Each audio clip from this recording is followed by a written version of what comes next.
All right. A lot of you are environmental biology, but I've heard some in there in terms of finance and IT and the service and the Fish and Wildlife Service, like all government agencies, there's a strong need for people in those fields as well.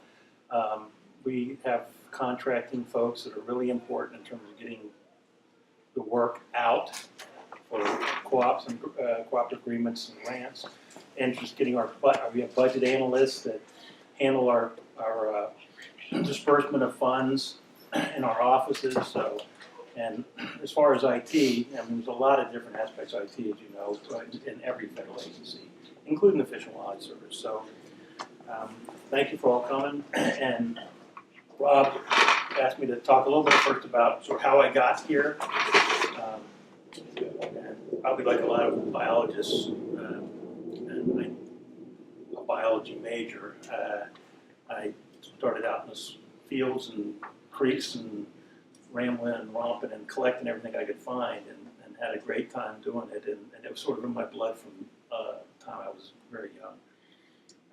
And so when I started looking at colleges, and being one of 5 kids in the family, I was paying for my college, so I went to community college first, so I could build up money to go to a 4-year. And so I went to Northern Virginia Community College because that's where I'm from. And I took a lot of biology courses, even though I was supposed to focus on the core courses because that's the fun stuff for me. Did a lot of field work and just loved it. So I came down to ODU. My plan was to be a marine biologist. I had Jacques Cousteau in my head from an early age and watched him religiously, as well as Wild Kingdom with Marlin Perkins, for those who go back that far. So I did. I started working in marine fisheries with a professor there. Got my undergraduate and then my graduate degree there.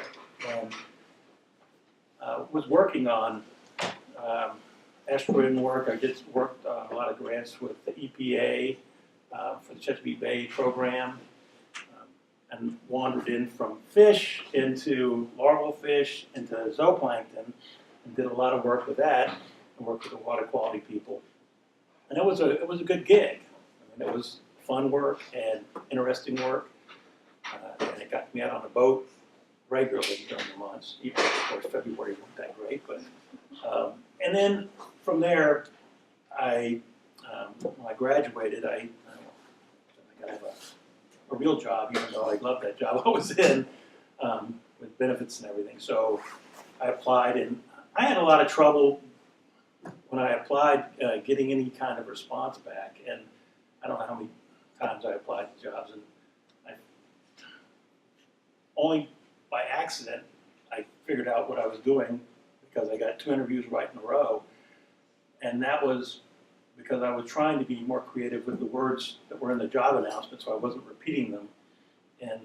And what I found out is the people that are looking at screening those job applications, that's the words they're looking for. So I never made it past the first screen. So I just got frustrated and just spit out those words verbatim, and lo and behold, I got 2 interviews. So my first job was with the Virginia Department of Environmental Quality, and I worked in what was called, at the time, the 401 certification program, which quickly became the Water Protection Permit Program, wetland permitting.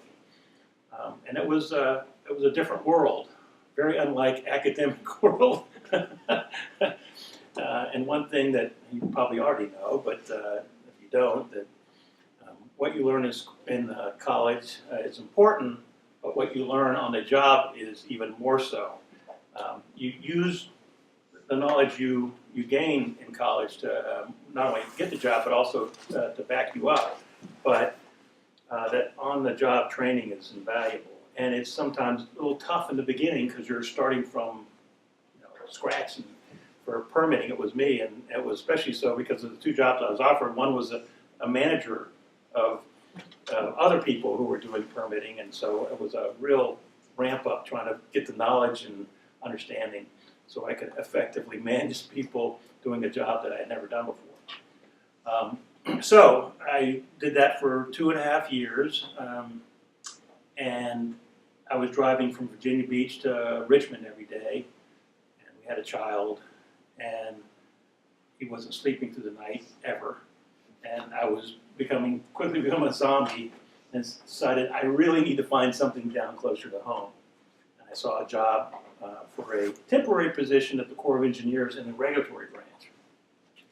And I said, well, I'm going to go for it. And fortunately, I got the job, and it was converted to a term because of some issues related to personnel and keeping terms on forever, and temporary people on for a long, long time. So with a term position, if you're not familiar with that, it's sort of renewable every year, but it's only good for 4 years, and then you were out the door. Whereas temporary, they could keep you on forever. So that was a downside, but you got better benefits. And so I did that and worked with Alan Grimes, who you heard from, some of you anyway, who were here at her talk, on VDOT projects, which was a whole nother world opening up to me. And that was a very valuable lesson. And also, the Corps did a lot of training, which was helpful for me as well. The training I got at DEQ consisted of, at the time, they're much better now, but I think dealing with John Q. Public and telephone etiquette training, and a wetlands course that Rob was kind enough to come and put on just for us wetland permitting people. If you remember that, but with Leo, many, many, many years ago. So, I was at the Corps for, I guess, a total of 5 years because of a temporary and then term. And my term expired, and it was a bad time for it to expire because of some other things going on as far as the hiring. And so I had to leave the Corps. Luckily, I met a consultant who offered me a job before I left, if I wanted it. So I worked for a consulting firm, an environmental consulting firm, for not quite a year from Virginia Beach, but that was also a very valuable experience because I had to learn some about geotech and some about environmental assessments of sites prior to someone purchasing it to assess the risk. So that was another factor that, in addition to doing wetlands work and permitting. So all these things were incremental, building on knowledge that I had from my academic background. Taking me farther away from fish, but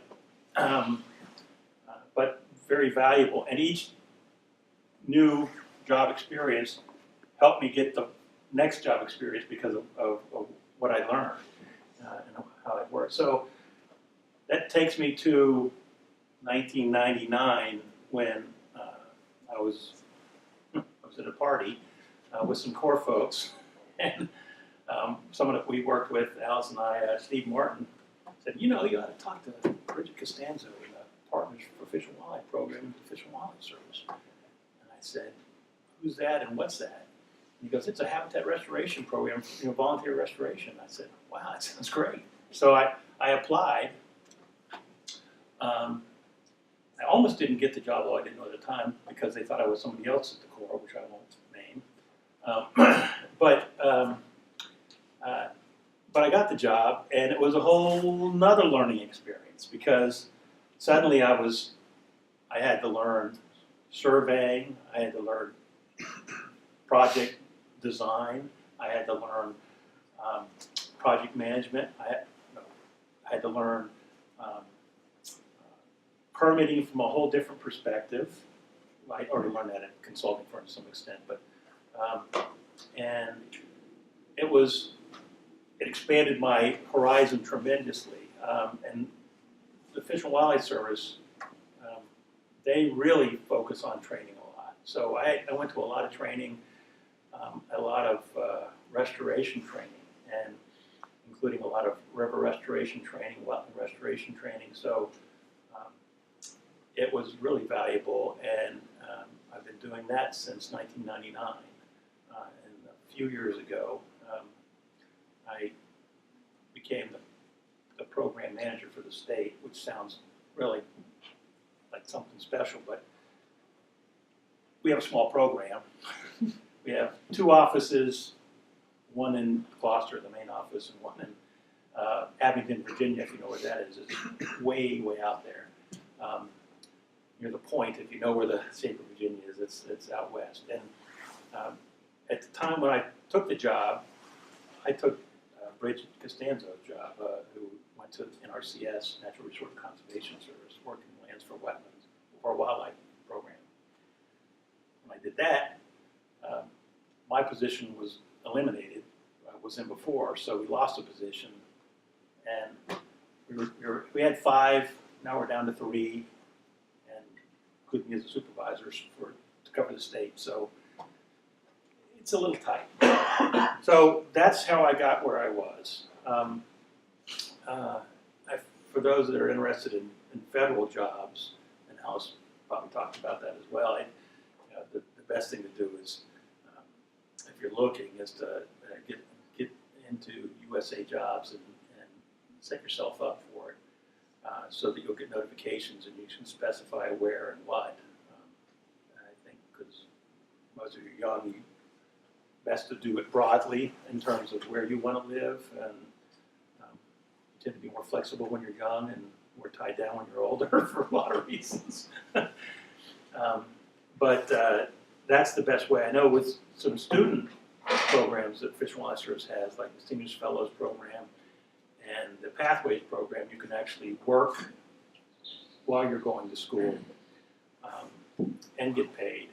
And also, and then when you come out, they will actually try to find you a job working the service. Not necessarily where you are, you may be across country, but they will try to find you a job, and they'll work with you. And we have had a number of people that have gone through that, whether it was SCEP before that, and STEP, which is now kind of combined into the Pathways program. But there are job opportunities for not just biologists, but a lot of different disciplines. So don't exclude that if you're in IT or you're in finance or something like that. If you're interested, and it's a great organization to work for. They're very supportive of staff, and I've been lucky. The supervisors I've had have been fantastic. So I highly recommend it if you're thinking of going into any aspect of that field, or you're interested in just being associated with it. Because all those people that work in the service, whether they're budget analysts or IT people, they're all supporting the work that we do, including what I'll talk about today. So with that, should I go into this, or should I wait for questions? Or You can see if there are any questions before we go on. excuse me. I want to talk to him personally. Oh. Okay, all right. Now, do I just do the arrow here? And so I'm going to talk about restoring aquatic connectivity. It's a big issue. It has been for the service for a long time. But it's even more so now. There's been a lot of focus in the past about mainly anadromous fish, catadromous, diadromous, salmon, and shad, herring. But we focus in our state, in our program, on resident fish passage. The reason we will talk about in a little bit. Our priority areas for our program are some of the river systems, Blackhorn Nottoway. That's mainly actually for a non-aquatic species. That's for red-cockaded woodpecker and longleaf pine that supports it. Clinch and Powell, Roberts Watershed, and the Holston River Priority Watershed. Those are in the upper Tennessee, again, back out in west where Abington is. Upper Tennessee River drainage basin, and it has a really large number of species of listed federal and state listed mussels and